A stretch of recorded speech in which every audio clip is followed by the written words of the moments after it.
Hello बच्चों, आज हम लोग गॉस लॉ और इससे आगे के इंपॉर्टेंट क्वेश्चन को हम लोग देखेंगे। प्रीवियस वीडियो में हमने Coulomb's law, electric field due to dipole, उसकी एक्सियल पोजीशन पे, उसके इक्वेटोरियल पोजीशन पे, उन दोनों कंडीशन पे इलेक्ट्रिक फील्ड कितना होता है उसका हमने डेरिवेशन कर लिया था। अगर नेक्स्ट इंपॉर्टेंट क्वेश्चन की बात करें बेटा पहले चैप्टर में फिजिक्स के, वो होता है गॉस लॉ। इसको आप वेरी इंपॉर्टेंट क्वेश्चन की कैटेगरी में बच्चों आप रख सकते हैं। ये जो है गॉस लॉ आपका बहुत ही ज्यादा बच्चों इंपॉर्टेंट हो जाता है। उसके बाद अगर हम यहाँ पे देखें, देखिए बच्चों गॉस लॉ क्या कहता है कि जैसा कि आपको पता है कि गॉस लॉ कह रहा है कि net electric flux passing through any closed imaginary surface is 1/ε0 times of the total charge enclose by it. यानी कहने का मतलब ये है बच्चों कि जैसे मान लीजिए हमने कोई सरफेस ले लिया, इसको गॉसियन सरफेस बोला जाता है, और इसके अंदर मान लीजिए हमने प्लस क्यू चार्ज रखा है, तो इस चार्ज के कारण इस सरफेस से निकलने वाला जो फ्लक्स है वह इस चार्ज का यानी इनक्लोज हुए चार्ज का 1/ε0 टाइम होता है। यानी कि आप कह सकते हैं बच्चों कि नेट फ्लक्स इस सरफेस से जो निकलेगा वो Q इनक्लोज अपॉन ε0 के बराबर होगा। अगर इसको हम और ज्यादा डिटेल से समझना चाहें बच्चों, तो ये एक एग्जांपल आपके सामने दिया हुआ है। जैसे कि ये एक क्लोज सरफेस है, इसके अंदर आपको तीन प्रकार के चार्ज देखने को मिल रहे हैं, +1 कूलॉम, +2 कूलॉम और -3 कूलॉम। अगर बात किया जाए कि इस सरफेस से बाहर निकलने वाला जो फ्लक्स है वो नेट फ्लक्स कितना होगा बच्चों, तो नेट फ्लक्स जो है आपका Q इनक्लोज्ड, यानी कि नेट चार्ज कितना इस सरफेस से इनक्लोज हुआ है वो डिवाइडेड बाय ε0। ε0 का हम लोग जिक्र कर चुके थे। ε0 को हम बोलते हैं परमिटिविटी ऑफ फ्री स्पेस। तो अगर यहाँ पे देखा जाए Q इनक्लोज कितना है, तो बच्चों देखो यहाँ पे 1 कूलॉम पॉजिटिव है, 2 कूलॉम पॉजिटिव है और -3 कूलॉम नेगेटिव है। यानी कि हम क्या करेंगे, 2 और 1 को जोड़ देंगे और यानी कि 3 कूलॉम और उसमें से 3 कूलॉम माइनस कर देंगे, तो Q इनक्लोज आपका अगर बोला जाए तो वो कितना हो जाएगा, 0, क्योंकि +3 और -3 मिलकर के क्या हो जाएगा, 0। तो 0/ε0 हो गया 0। यानी कहने का मतलब इस सरफेस से होकर निकलने वाला जो नेट फ्लक्स है बच्चों वो कितना होगा, 0। क्योंकि गॉस साहब ने ये बताया था कि किसी भी सरफेस से निकलने वाला जो फ्लक्स है वो उसके अंदर यानी कि सरफेस के अंदर कितना Q इनक्लोज हुआ है, कितना उसके अंदर नेट चार्ज है, डिवाइडेड बाय ε0 के बराबर होता है। और ये जो गॉस लॉ है बच्चों ये बहुत बार एग्जाम में पूछा गया है और ये क्वेश्चन आने की संभावना आपके एग्जाम में भी है। अगर हम बात करें बेटा इस गॉस लॉ में, अगर आगे चलें तो यहाँ पे आप देख सकते हैं बच्चों प्रूफ ऑफ गॉस लॉ, यानी गॉस लॉ की प्रूविंग आप कैसे कर सकते हैं उसके बारे में यहाँ पे बताया गया है बेटा। तो अगर देखो, अगर प्रूविंग की हम बात करें तो ये हमने बेटा एक स्फीयर ले लिया है। इस स्फीयर पे एक पॉइंट P है, यहाँ पे सेंटर पे हम मानते हैं कि एक चार्ज पॉजिटिव चार्ज रखा हुआ है, सेंटर से r डिस्टेंस पे एक पॉइंट हमारा P है, और इससे जाने वाला नेट फ्लक्स यानी कि इस पॉइंट P से जाने वाला फ्लक्स कितना होगा ये हम यहाँ पे निकालेंगे अकॉर्डिंग टू गॉस लॉ। तो बच्चों यहाँ पे ध्यान दीजिए कि ये जो सरफेस हमने इतना लिया है, इसका अगर एरिया वेक्टर की बात करें तो हमने देखिए स्मॉल सरफेस लिया है यहाँ पे, तो इसको हमने डेल्टा S से डिनोट किया है। उसके बाद प्लस चार्ज के कारण यहाँ पे जो इलेक्ट्रिक फील्ड है वो भी बाहर जाती हुई होगी, और आप सबको पता है बच्चों कि एरिया वेक्टर हमेशा सरफेस से परपेंडिकुलर बाहर जाता हुआ होता है। तो एरिया वेक्टर भी इसी डायरेक्शन में, इस छोटे से सरफेस का एरिया वेक्टर इधर ही होगा, और इस प्लस क्यू चार्ज के कारण इस पॉइंट पे जो इलेक्ट्रिक फील्ड है वो भी इधर ही आपको देखने को मिलेगी। तो इस तरीके से आप यहाँ पे इस डायग्राम में समझ गए हैं कि ये क्यू क्या है, पॉजिटिव चार्ज है जो कि सेंटर पे रखा हुआ है। यहाँ से r डिस्टेंस पे एक पॉइंट हमारा P है, जहां से होकर जाने वाला नेट फ्लक्स हमें क्या करना है, बताना है बच्चों। तो एरिया वेक्टर की बात करें तो उसको हमने डेल्टा S से डिनोट किया है, वो सरफेस से बाहर जाता हुआ होगा। और इलेक्ट्रिक फील्ड की अगर हम बात करें तो वो भी पॉजिटिव चार्ज होने की वजह से यहाँ से सरफेस से बाहर जाता हुआ आपको दिखाई देगा। तो यहाँ पे बच्चों वही चीज यहाँ पे लिखी हुई है, क्या लिखा हुआ है कि direction of E vector and area vector is same. यानी कि आप यहाँ पे देख सकते हैं कि एरिया वेक्टर और इलेक्ट्रिक फील्ड वेक्टर का जो डायरेक्शन है वो सेम है। अगर हम फॉर्मूले से बात करें कि नेट फ्लक्स, ये मतलब यहां से जो फ्लक्स निकल रहा है उसका फॉर्मूले की अगर बात करें तो फ्लक्स का फॉर्मूला हमारा होता है E डॉट ए, यानी कि इलेक्ट्रिक फील्ड और एरिया वेक्टर का डॉट प्रोडक्ट होता है बच्चों। और अगर यहाँ पे हम बात करें तो डेल्टा फाई यानी कि स्मॉल डेल्टा एस सरफेस से जो फ्लक्स निकल रहा है वो हमारा डेल्टा फाई यानी कि स्मॉल फ्लक्स है, वो हो जाएगा E डॉट डेल्टा एस के। तो E हमने फॉर्मूला पहले भी देखा था कि E बराबर होता है के क्यू अपॉन आर स्क्वायर, और K क्या था, इलेक्ट्रोस्टैटिक कांस्टेंट था।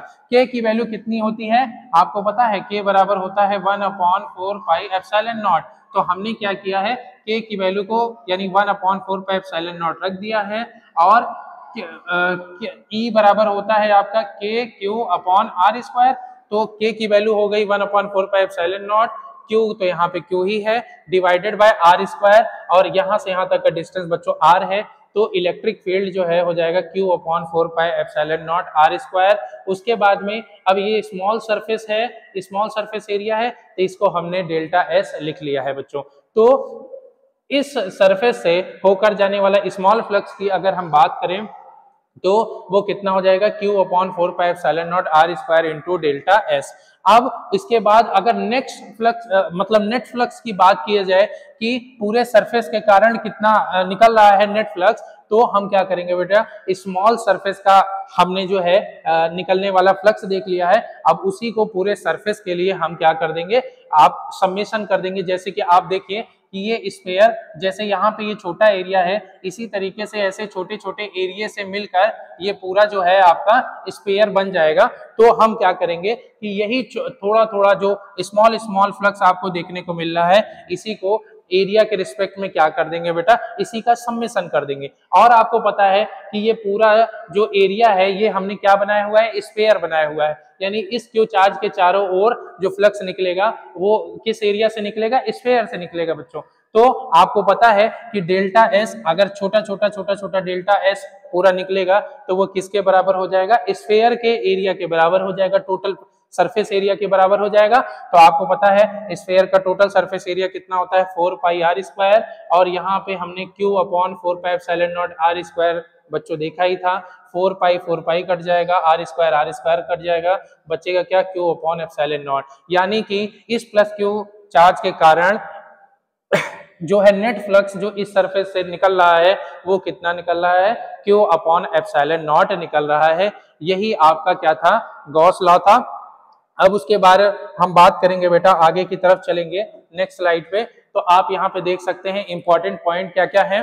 तो गॉस लॉ से रिगार्डिंग पहला पॉइंट क्या कहता है, Gauss law is true for any close surface no matter what its shape और साइज, यानी कि गॉस लॉ किसी भी सरफेस के लिए वैलिड होता है, उसके शेप और साइज से मतलब नहीं है। यानी कहने का मतलब अगर ये हमारा गोला है, बीच में आपने चार्ज रखा है, तो नेट फ्लक्स जो जाएगा वो इसके डायमेंशन पे निर्भर नहीं करता।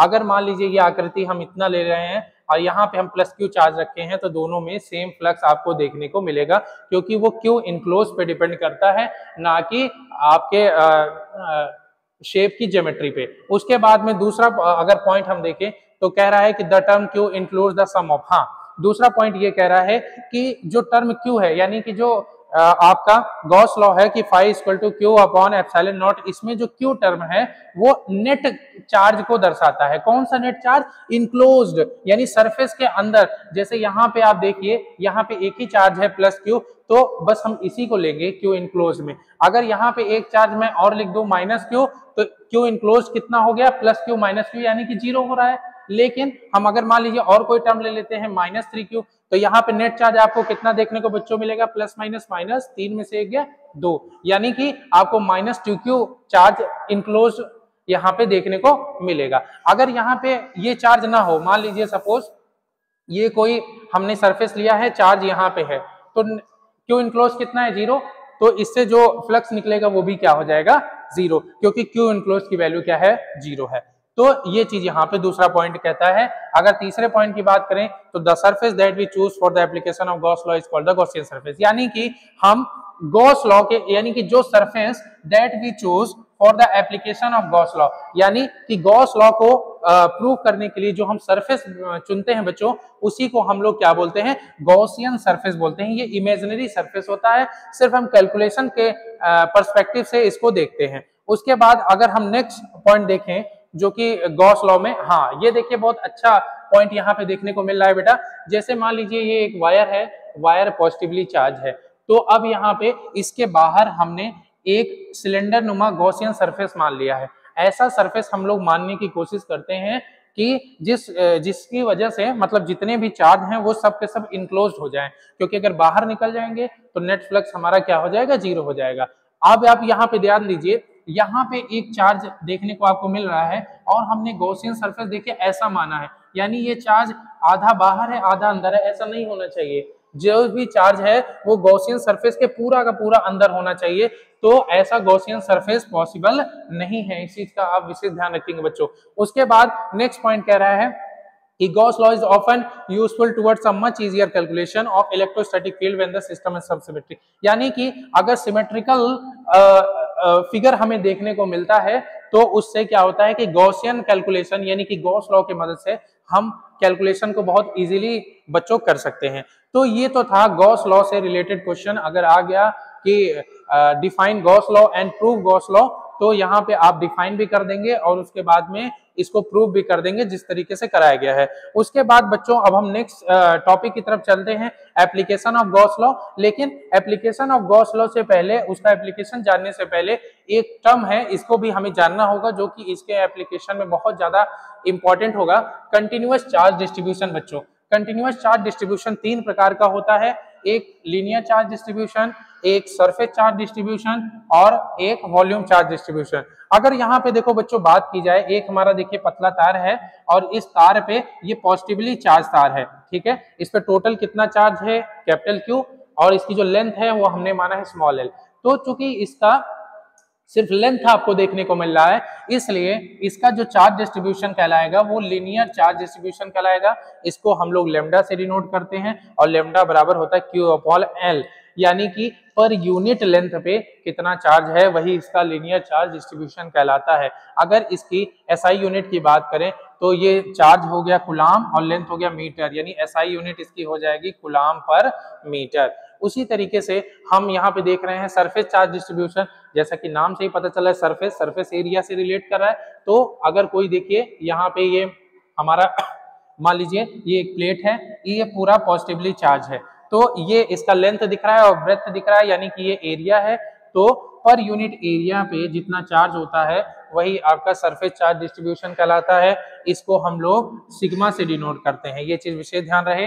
और लीनियर चार्ज डिस्ट्रीब्यूशन को हम लोग लेमडा से डिनोट करते हैं।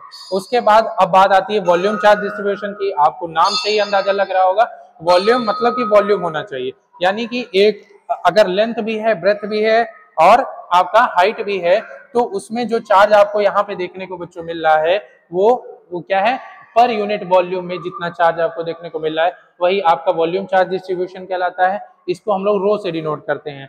अगर बात किया जाए यूनिट की, तो जैसा आपने देखा इसकी यूनिट क्या है, कूलाम पर मीटर, इसकी यूनिट क्या है, कूलाम पर मीटर स्क्वायर, क्योंकि एरिया मीटर स्क्वायर में होता है, इसकी यूनिट हो जाएगी कूलाम पर मीटर क्यूब। तो इस प्रकार से आपको तीन प्रकार के कंटिन्यूअस चार्ज डिस्ट्रीब्यूशन देखने को मिले हैं, एक लीनियर चार्ज डिस्ट्रीब्यूशन, एक सरफेस चार्ज डिस्ट्रीब्यूशन और एक वॉल्यूम चार्ज डिस्ट्रीब्यूशन। अब यहाँ पे अगर बात की जाए यानी कि लेमडा, सिग्मा एंड रो। अब हम चलेंगे बच्चों गॉस लॉ के एप्लीकेशन से, और इस लॉ के एप्लीकेशन से हमको अलग अलग प्रकार की, जैसे शीट हो गया, वायर हो गया, उनके कारण जो इलेक्ट्रिक फील्ड निकालने में बहुत ज्यादा आसानी देखने को मिलती है। तो हम पहले एप्लीकेशन पे चलते हैं बच्चों। ये रहा हमारा गॉस लॉ का पहला एप्लीकेशन, यानी कि field due to an infinitely long straight uniformly charge wire. यानी इस क्वेश्चन में हमको क्या करना है, ये हमें एक वायर दिया गया है, वायर की लेंथ इनफाइनाइट है, यानी कि इनफाइनाइट लेंथ का एक वायर है। अब इसके कारण, इस वायर के कारण, ये वायर पॉजिटिवली चार्ज है, इसके कारण इस पॉइंट P पे हमको क्या करना है, इलेक्ट्रिक फील्ड का जो है मैग्नीट्यूड निकालना है। इसके कारण हमें पॉइंट P पे इलेक्ट्रिक फील्ड का क्या करना है, मैग्नीट्यूड निकालना है। तो अब पहले हम डायग्राम समझेंगे, फिर उसके बाद में डेरिवेशन समझेंगे। तो बच्चों देखिए ध्यान दीजिए, तो इसके कारण ये पॉइंट P है, यहाँ पे इलेक्ट्रिक फील्ड, चूंकि ये पॉजिटिव चार्ज है तो इलेक्ट्रिक फील्ड आपको बाहर जाती हुई देखने को मिलेगी। जो यहाँ पे एरिया वेक्टर होगा वो भी आपको बाहर जाता हुआ देखने को मिलेगा, क्योंकि वो हमेशा सरफेस से दूर रहता है। ठीक है, तो हमने इसको, इस वायर को कवर करने के लिए जो एक सिमेट्री मतलब हमें चाहिए ज्योमेट्री की, वो हमें सिलेंडर नुमा अगर हम लेंगे तो उससे क्या होगा कि ये पूरा का पूरा वायर और इसके चार्ज वो इनक्लोज हो जाएंगे इसी सिलेंडर के अंदर। तो हम क्या करेंगे, इसके बाहर एक इमेजिनरी सिलेंडर का डायग्राम बनाएंगे। अब बच्चों आप यहाँ पे देख सकते हैं कि ये जो सिलेंडर बन रहा है इसमें 3 प्रकार के सरफेस आपको देखने को मिलेंगे। एक ये ऊपर वाला सरफेस आपको देखने को मिल रहा है, एक ये वाला सरफेस देखने को मिल रहा है, और ये कर्व सरफेस तो आपको देखने को मिल ही रहा है। अब यानी कि इसको हमने नंबरिंग कर दिया है, ये पहला सरफेस, ये दूसरा सरफेस, और ये आपका जो कर्व सरफेस है ये आपका तीसरा सरफेस है बच्चों। अब यहाँ पे देखिए बात ये आती है कि यहाँ से r दूरी पे ये पॉइंट P है, ये सब चीजें तो हम समझ गए बच्चों। अगर ध्यान दिया जाए तो पहला और दूसरा सरफेस जो है, अगर इसका एरिया वेक्टर इस पहले सरफेस की बात किया जाए तो ये बाहर की तरफ होगा, पॉजिटिव चार्ज के कारण इलेक्ट्रिक फील्ड इधर की तरफ होगा, एंगल कितना बनेगा आपका 90 डिग्री बनेगा। ठीक है, एंगल कितना बनेगा 90 डिग्री, और आपको पता है cos 90 की वैल्यू क्या होती है 0। और जब आप यहाँ पे क्या करेंगे, फ्लक्स निकालेंगे तो फ्लक्स का फॉर्मूला होता है E डॉट ए, यानी E और A का डॉट प्रोडक्ट, और यानी कि EA cos थीटा, और आपको पता है cos 90 की वैल्यू क्या हो जाएगी, cos 90 की वैल्यू हो जाएगी 0। यानी कि इस वाले सरफेस से, यानी पहले सरफेस से जो नेट फ्लक्स निकल रहा है बच्चों वो हो जाएगा 0। उसी तरीके से अगर दूसरे सरफेस की बात करें तो इधर भी एरिया वेक्टर जैसा कि इस सरफेस से परपेंडिकुलर होगा, इलेक्ट्रिक फील्ड जो है इधर जाती हुई होगी, एंगल कितना बनेगा 90 डिग्री का एंगल आपको देखने को मिलेगा, जिस वजह से जो नेट फ्लक्स इस वाले सरफेस से जाना है वो भी आपका 0 हो जाएगा। तो टोटल जो सरफेस अगर हम देखें कि इलेक्ट्रिक फील्ड में कौन सा, या इलेक्ट्रिक फील्ड कह लीजिए या फ्लक्स में कौन सा सरफेस कंट्रीब्यूशन करेगा, ये जो कर्व सरफेस आपको देखने को मिल रहा है। क्यों करेगा, क्योंकि यहाँ पे इलेक्ट्रिक फील्ड और एरिया वेक्टर के बीच का एंगल 0 है, तो cos 0 की वैल्यू आपको पता है हो जाती है 1।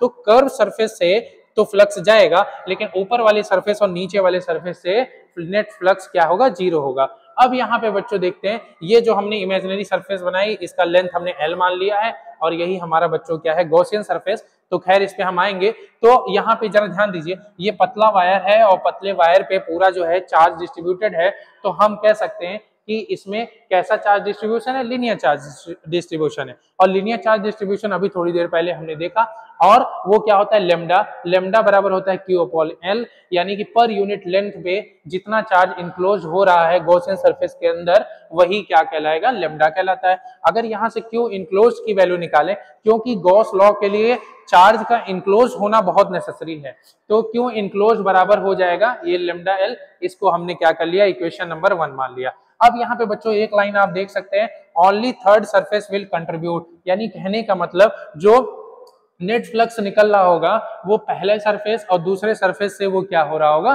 0, क्योंकि आपको पता है phi equal to E dot A होता है, और यानी कि phi equal to EA cos theta. और यहाँ पे क्योंकि area vector electric field 90 degree के एंगल पे है, तो इधर भी इलेक्ट्रिक फील्ड इधर भी इलेक्ट्रिक फील्ड 0 देखने को मिलेगा।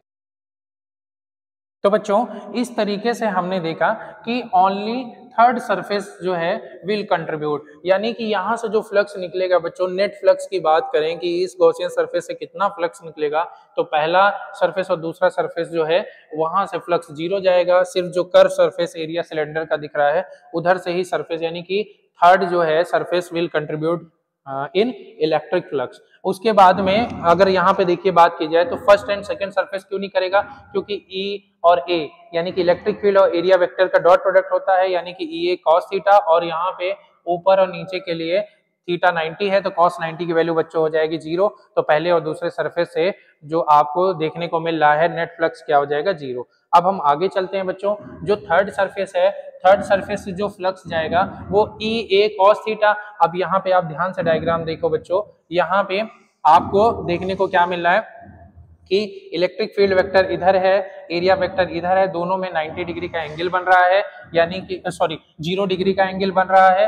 तो यहाँ पे ई तो हमारा इलेक्ट्रिक फील्ड है, और एरिया, एरिया हमारा देखिए क्योंकि ये सिलेंडर है, सिलेंडर का कर्व सरफेस एरिया क्या होता है 2 पाई आर एल, क्योंकि यहाँ पे हाइट कह लीजिए, लेंथ कह लीजिए कितना है एल, तो इसका जो कर्व सरफेस एरिया बच्चों हो जाएगा वो क्या हो जाएगा 2 पाई आर एल। इलेक्ट्रिक फील्ड है, और जो थीटा है वो कितना है 0 डिग्री, तो cos 0 की वैल्यू हो जाती है 1, तो इसको हम लिख सकते हैं ई इंटू 2 पाई आर एल। इसको हमने इक्वेशन नंबर 2 मान लिया। तो ये तो हमने देख लिया फॉर्मूले से कि क्या फ्लक्स इससे होकर जाएगा। अगर गॉसियन थ्योरम से नेट फ्लक्स की बात की जाए तो गॉसियन थ्योरम कहता है कि इससे निकलने वाला net flux Q enclosed upon epsilon not के बराबर हो जाएगा, और Q इनक्लोज्ड की वैल्यू कितनी है ये हमने यहाँ पे देखी है बच्चों, Q इनक्लोज्ड बराबर होता है लैम्डा एल, तो हम क्या करेंगे Q इनक्लोज्ड की जगह lambda L upon epsilon not, ये इक्वेशन नंबर 3 हो गया।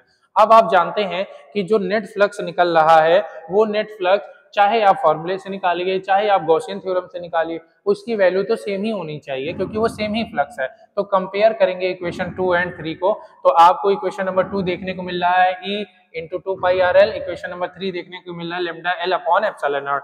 दोनों फ्लक्स हैं तो दोनों को हम क्या कर देंगे इक्वल कर देंगे, क्योंकि दोनों सेम फ्लक्स की ही बात की जा रही है। तो अब यहाँ पे एल से एल बच्चों आपका कट जाएगा, और ये 2 पाई आर को आप नीचे भेज देंगे तो ई बराबर lambda upon 2 pi epsilon not R हो जाएगा। ये जो है यही आपका यानी कि उस पॉइंट P पे, जो कि आप यहाँ पे डायग्राम देख सकते हैं, यहाँ पे P पॉइंट का इलेक्ट्रिक फील्ड होगा। उसके बाद अगर हम बात करें बच्चों अगर इसका वेक्टर फॉर्म, तो वेक्टर फॉर्म यानी कि ई वेक्टर यानी ई के ऊपर वेक्टर लगेगा equal to lambda upon 2 pi epsilon not R N cap. N cap मतलब ये है कि जो इलेक्ट्रिक फील्ड का डायरेक्शन है वो एरिया वेक्टर के ही डायरेक्शन में आपको देखने को मिलेगा। तो यहाँ पे यानी कि ये देखिए क्या लिखा हुआ है, electric field lines will be radially outward, यानी कि जो इलेक्ट्रिक फील्ड लाइंस हैं वो क्या होंगी बाहर की तरफ निकलती हुई होंगी, यानी एरिया वेक्टर के साथ वो पैरेलल देखने को मिलेंगी। इसके बाद अगर हम आगे की तरफ चले तो यहाँ पे देखिए फॉर नेगेटिव चार्ज डिस्ट्रीब्यूशन, यानी कि अगर ये जो वायर है आपका इसमें निगेटिव चार्ज होता तो जो इलेक्ट्रिक फील्ड है एरिया वेक्टर तो बाहर जाता हुआ होता, इलेक्ट्रिक फील्ड अंदर की तरफ होता, इसीलिए जो इलेक्ट्रिक फील्ड का फॉर्मूला आ जाता अगर ये निगेटिव चार्ज होता ई वेक्टर बराबर lambda upon 2 pi epsilon not r minus n cap, यानी कि माइनस एन कैप क्या दर्शा रहा है कि इलेक्ट्रिक फील्ड का वेक्टर एंटी पैरेलल है किसके आपके एरिया वेक्टर के। अगर हम ग्राफ यहाँ पे प्लॉट करना चाहें इलेक्ट्रिक फील्ड और आर डिस्टेंस के बीच में, तो जैसा आप यहाँ पे देख सकते हैं ये सब तो कांस्टेंट टर्म हो गए, यहाँ पे आर और ई इनवर्सली प्रोपोर्शनल है, यानी कि जैसे जैसे आर बढ़ेगा इलेक्ट्रिक फील्ड घटेगा। तो यहाँ पे आप साफ साफ देख सकते हैं बच्चों कि इलेक्ट्रिक फील्ड आर में इनवर्स का रिलेशन है, तो इनवर्स का ग्राफ यहाँ पे हम लोग बना देंगे। तो इस तरीके से हमने पहला एप्लीकेशन देख लिया है। अगर हम नेक्स्ट एप्लीकेशन की बात करें गॉस लॉ का, ये भी डेरिवेशन बहुत ही ज्यादा इंपॉर्टेंट है, यानी कि field due to a uniformly charged infinite plane sheet, यानी कि हमारे पास एक प्लेन शीट है और वो यूनिफॉर्मली चार्ज है ना। तो अब इसके कारण जो इलेक्ट्रिक फील्ड निकलेगा उसका फॉर्मूला कैसे हम गॉसियन थ्योरम के सहायता से इजीली निकाल सकते हैं वो देखेंगे बच्चों। अब यहाँ पे देखिए ये हमने माना सपोज थिन सीट है, और इस थिन सीट पे यहाँ पे यानी कि ये आपकी सीट है और यहाँ पे P पॉइंट पे कितना इलेक्ट्रिक फील्ड होगा इसको हमको डिराइव करना है बच्चों। तो हमने क्या किया कि इस P पॉइंट से होकर जाते हुआ एक गॉसियन सरफेस माना इमेजिनरी, और वो बेलन के रूप में मानना हमारे लिए इस डायग्राम के लिए वो क्या रहेगा हेल्पफुल रहेगा। तो हमने माना कि एक इमेजिनरी बेलन जो है यानी कि गॉसियन सरफेस या कह लीजिए सिलेंडर जो है इसको जो है इसके आर पार जा रहा है और सारे जो चार्ज हैं वो इनक्लोज्ड हैं इसी के अंदर। अब अगर बच्चों अगर आप ध्यान से देखेंगे तो ये तो आपका गॉसियन सरफेस है, ये पॉजिटिव चार्ज है, पॉजिटिव चार्ज के कारण इलेक्ट्रिक फील्ड बाहर जाता हुआ होगा, और जो यहाँ पे एरिया वेक्टर है वो भी आपका बाहर जाता हुआ दिखाई पड़ेगा यानी एन कैप। उसी तरीके से इसके इस साइड में अगर आप देखेंगे तो इलेक्ट्रिक फील्ड इधर भी बाहर जाता हुआ और एरिया वेक्टर आपका एन कैप होगा। अब यहाँ पे बच्चों जरा ध्यान दीजिए कि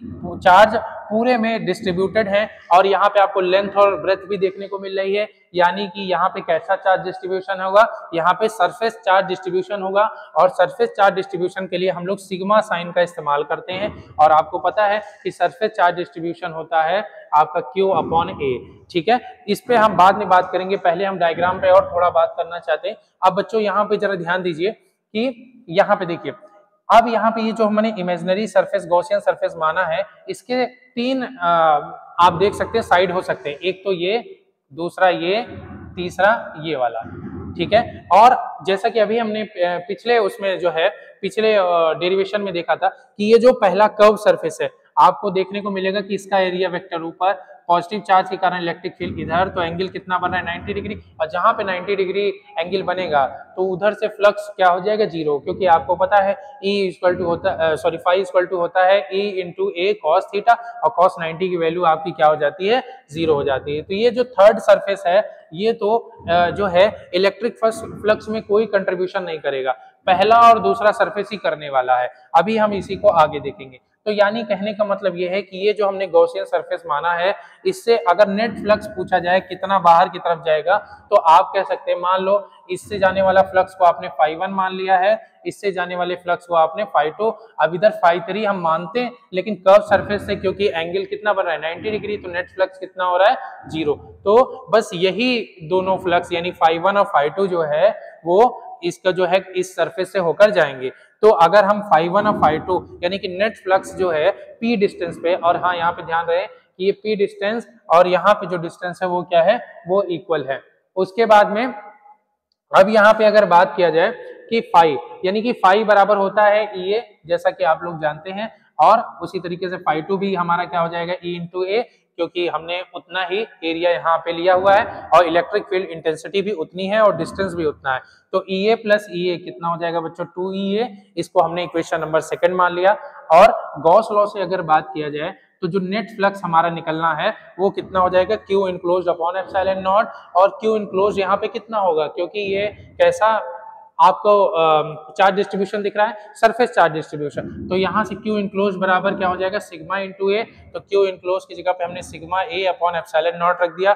ये हमारा बच्चों इक्वेशन नंबर क्या हो गया, 3 हो गया। अब उसके बाद अगर बात करें हम लोग आगे की तरफ चलते हैं इस डेरिवेशन में, तो अब क्योंकि देखो इधर जो है हमने जो यहाँ पे ये फॉर्मूला निकाला, ये इक्वेशन नंबर 2 इक्वेशन नंबर 3, यहाँ पे जो फ्लक्स निकाला वो फॉर्मूले से निकाला, यहाँ पे जो फ्लक्स निकाला वो गॉसियन थ्योरम से निकाला, और हैं तो दोनों फ्लक्स ही, तो हम क्या करेंगे, दोनों फ्लक्सों को बच्चों कंपेयर कर देंगे। तो कंपेयर इक्वेशन 2 एंड 3, तो आप यहाँ पे देख सकते हैं यहाँ पे कितना आया है 2EA, और यहाँ पे कितना आया है sigma A upon epsilon not, तो दोनों को हम इक्वेट कर देंगे।